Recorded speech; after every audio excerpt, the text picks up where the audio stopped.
आज सर्वोच्च न्यायालयात एक नाटकीय अशी घटना घडली आहे। भारताचे सरन्यायाधीश भूषण गवई साहेब यांच्या न्यायालयात एका वकिलाने त्यांचा पायातला बूट फेकून मारायचा प्रयत्न केला आणि सनातन धर्म का अपमान सहा नहीं जाएगा असं त्यांनी घोषणाबाजी केली आणि तात्काळ त्याला त्या ठिकाणी पकडण्यात आलं आणि त्याच्यावरती योग्य ती कारवाईसाठी त्याला ताब्यात देण्यात आलं। आता ही घटना का घडली याचं कारण असं असावं की 16 सप्टेंबर रोजी सरन्यायाधीश यांच्याकडे एक जनहित याचिका सुनावणी करता आली होती। मध्य प्रदेश या ठिकाणी एका विष्णूची एक हेरिटेज अशी जुनी पुरातन मूर्ती ती भग्न झाली होती आणि रिकन्स्ट्रक्शन किंवा त्या पुनर्निर्माणाच्या कामात तोडण्यात आलं होतं असं अशी एक जनहित याचिका त्यांच्याकडे सुनावणी करता आली होती।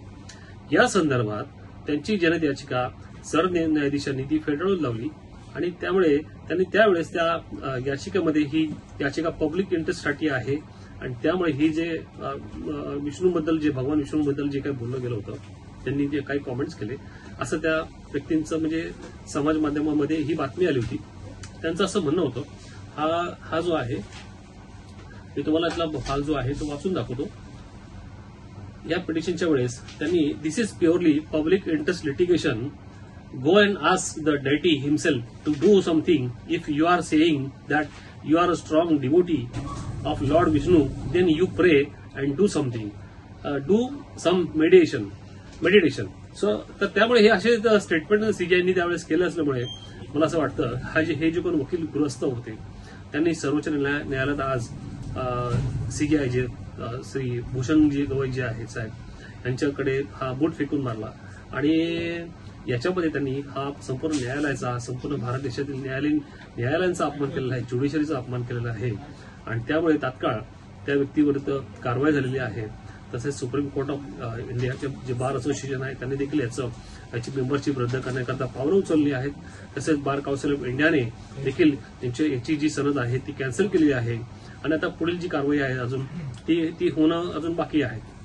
तथापि की सर्वोच्च न्यायालयाचे सरन्यायाधीश जे आहे भूषण गवईजी ते दयाळू आहेत। त्यांनी सांगितलं की त्यांना ह्या गोष्टीमुळे काही कोणतं जास्त फरक पडलेला नाहीये, ते काही कुठे त्यांचं लक्ष विचलित होणार नाही आणि त्यामुळे ऍक्शन घेण्याबाबत ते थोडेसे त्याच्या बाबतीत ऍक्शन घेण्यासाठी थोडेसे उदासीन वाटतात की त्यांच्यावर ऍक्शन व्हावी किंवा न व्हावी याबद्दल ते काही बोलत नाही किंवा त्याच्यावर ऍक्शन घेऊ नका असं त्यांचं एक थोडासा मवाळ असा सूर आहे त्यांचा।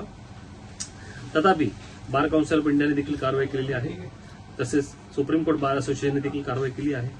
तसेच या व्यक्तीविरुद्ध सर्वोच्च न्यायालयाचे सरन्यायाधीश जे आहे एका शेड्यूल कास्ट समाजाचे आहेत आणि त्यांचा भर न्यायालयामध्ये असा बूट फेकून मारणं आणि त्यांच्या विरोधात वक्तव्य करणं हे जे त्यांनी कृत्य केलेलं आहे हे कृत्य जे आहे हे अपमानास्पद आहे। त्यांचा कोर्टात न्यायालयात आणि संपूर्ण देशामध्ये अपमान होणार आहे।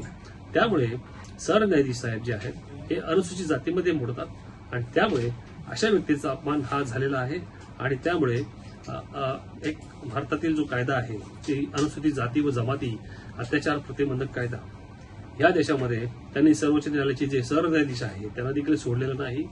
त्यांना बूट फेकून मारून त्याचा सार्वजनिकरित्या अपमान केलेला आहे आणि त्यामुळे अनुसूचित जाती जमातीतील कायदा जो आहे त्यातील कलम 3(1) प्रमाणे या व्यक्तीवरती गुन्हा दाखल होणं गरजेचं आहे आणि त्यामुळे त्या संदर्भात आम्ही देखील पावलं उचलली असून की आम्ही आता सुप्रीम कोर्ट ज्या पोलीस स्टेशनच्या हद्दीमध्ये येतं ते आहे लाजपत नगर पोलीस स्टेशन, त्या ठिकाणी आता आज आम्ही गुन्हा दाखल करायची देखील तयारी केलेली आहे। पण कदाचित जर सर्वोच्च न्यायालयाचे सरन्यायाधीश जे आहेत सीजीआय भूषण गवई साहेब यांनी जर नकार दिला या संपूर्ण गोष्टीला तर हा गुन्हा दाखल होऊ शकणार नाही। तरी देखील आम्ही आमच्याकडून की हा जो कोण वकील आहे हा जातीवादी वकील आहे आणि ह्याला कोणताही सन्मान नाही, न्यायालयाचा आदर नाही आणि सर्वोच्च न्यायालयात जाऊन त्याने हे जे काम केलेलं आहे ह्याचा अपमान केलेला आहे, हा बूट फेकून मारला आणि त्यामुळे याच्या विरुद्ध ही कारवाई ही झालीच पाहिजे, याला अटक देखील झाली पाहिजे।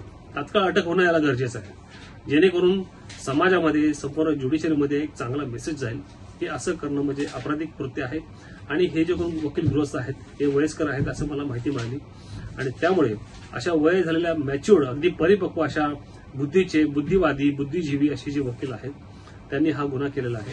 त्यामुळे यांच्याविरुद्ध आज आम्ही गुन्हा दाखल करायची तयारी केलेली असून लवकरच यांच्याविरुद्ध गुन्हा दाखल होईल।